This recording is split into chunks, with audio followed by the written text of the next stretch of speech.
don't know if you can hear me over the tumbling and rumbling of tumble dryers, but I thought it would be interesting to document what happens after a really big show.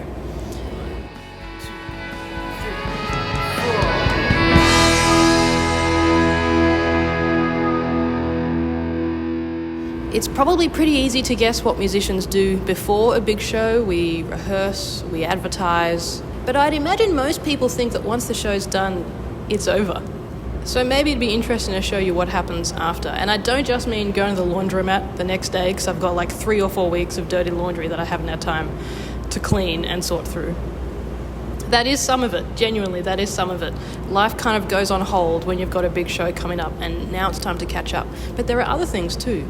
A Square, a card payment system for tickets and merchandise. So that money's sitting in that system, and I've got to just double check that it's correctly gone into my bank account. Figure out how much money we made from just the ticket sales, how much money was from merchandise.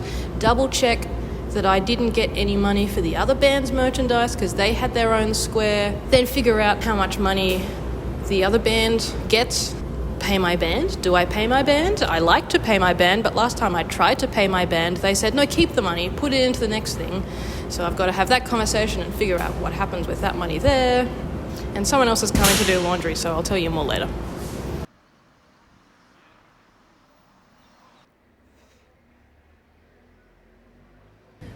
There will often be payments due to the venue after things have finished, so there's various bits and bobs of admin. In this case, I have to wait for the sound guy to invoice me so I can pay him for his hard work on the night.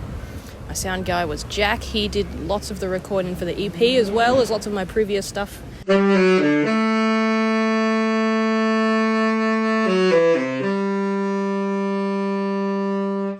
then, of course, the next morning there is all the inevitable gear messages, someone who realised they left something behind or found someone else's gear in their bag, and there are people I want to message to thank the morning after a show. Just because it's done doesn't mean my band shouldn't get some follow-up thank yous and sound and venue and merch person.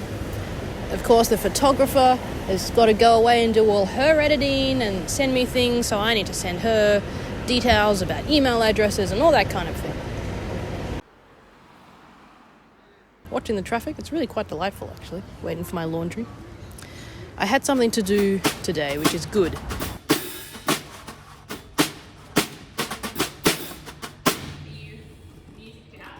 I'm a little bit based out.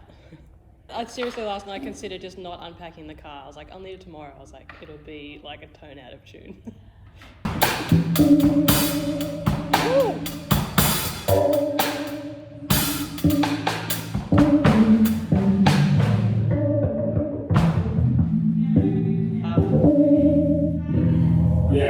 It was nice to have a reason to play music that wasn't my music and to enjoy it. It's not that I don't enjoy playing my music, but it's a different part of your brain, and it's good to re-engage the music is fun part of your brain.